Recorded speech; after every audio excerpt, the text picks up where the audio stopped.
ka-friend, kamusta gaho kayo? Yang gutom na naman ang anak ng ina. Yang ating kakainin ngayon ay meron ako nabili sa grocery na na naka-sale. Aring isdang aring na pink. Mahal aring pag hindi naka-sale. Naka-sale siya ng 50%. Para siyang maya-maya. Itsurang maya-maya. Yan. Tapos meron tayo din ng sisig. Tira-tira pa. Mas masarap ngayon ng sisig at pinainit. Yan mga ka-friend. Kain tayo. Gutom na naman ang anak ng inay. Thank you Lord sa blessing natin ngayon. Thank you, thank you. Kain tayo mga ka-friend. Masarap na naman maghigop ng sabaw. At laging may isda tayo ngayon. Mga kapreni, ako lang kakain na rin isdang are. Hindi na ako magse-serving spoon. Nakakain na ang mga bata. Ako, anong oras na din eh? Alas 3 na. Ako'y nagpakain muna ng mga bata. Pinaliguan ko pa si Kayla. Tapos pinatulog ko yan pinatulog ko bago pa ako kumain, bagong ina. Yan kay mga kaprene, meron tayo dining. Tapos ang daddy siya nasa trabaho. Masarap ang sisig. Masarap ang sisig. Titiran ko ang daddy siya ng sisig at last na. Last na rin painit ng sisig na rin. Katapos na rin, wala na.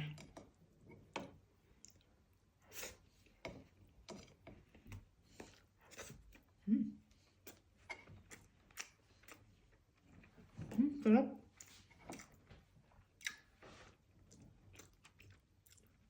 In fairness sa sisig ni lutong ulam, yung inordera namin, ang sarap. Napakasarap na sisig doon.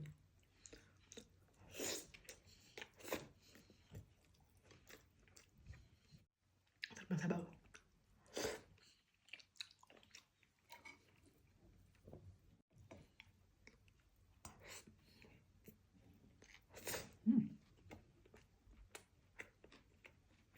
Parang kulang ang aking kanin. Harap eh.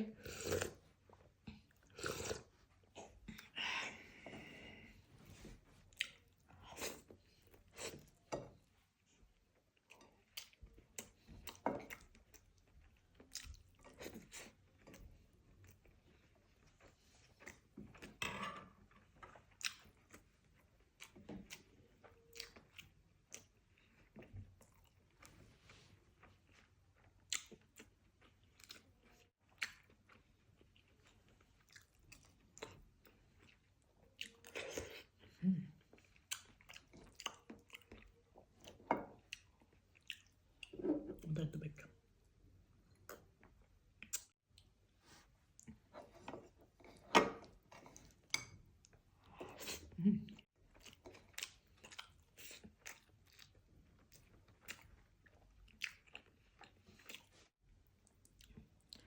Taring isda. Na-overcook ata ang isda. Taring isda ko.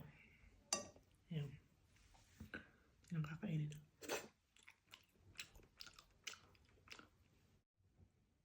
Ating fishy. May isda, may sabaw.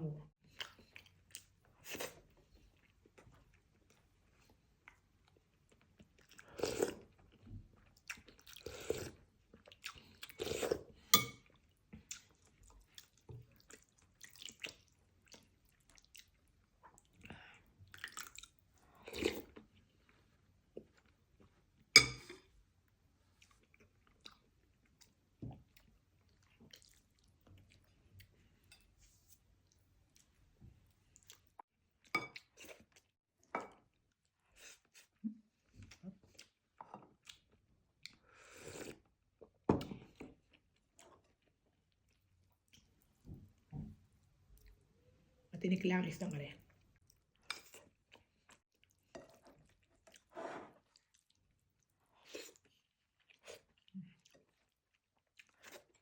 Ayos.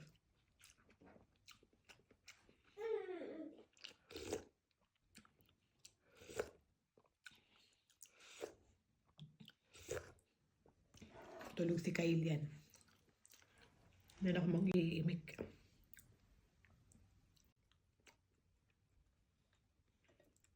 Ang regarding isda, yung parang namimink na isda, napakalasa sa sabaw. Lagyan mo lang ng kaunting sibuyas, kamatis. Ako, lasang-lasa. Sarap.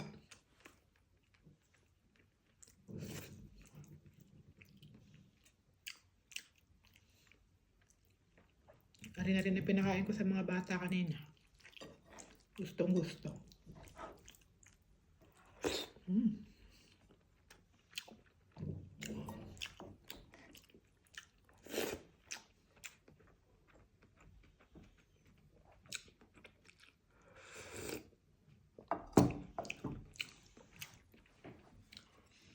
Kain ng anak ng inay.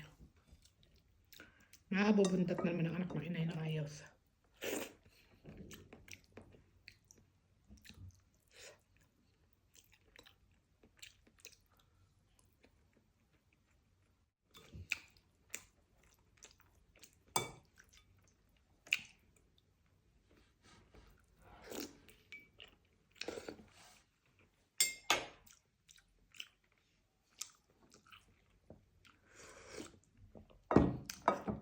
Yung ulo na rin mamaya sasagap-sagapin. Sasagap-sagapin ko. Nandiyan ang lasa sa ulo. Sarap.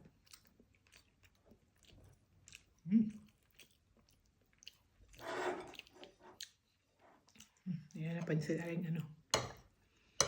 Pwede pa kaya rin bukas pag may natira.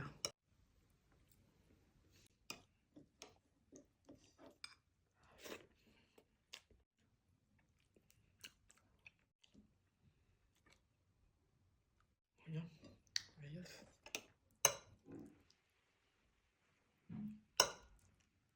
Oh. May tinik pa.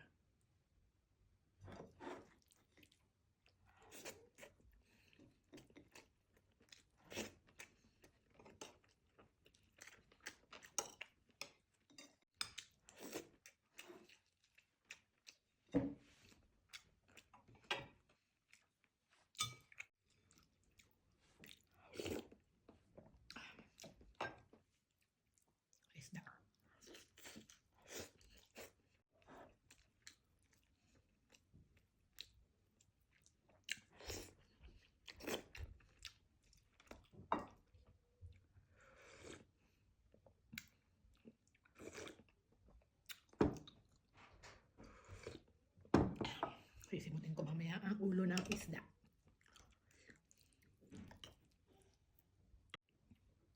Yung biko rin.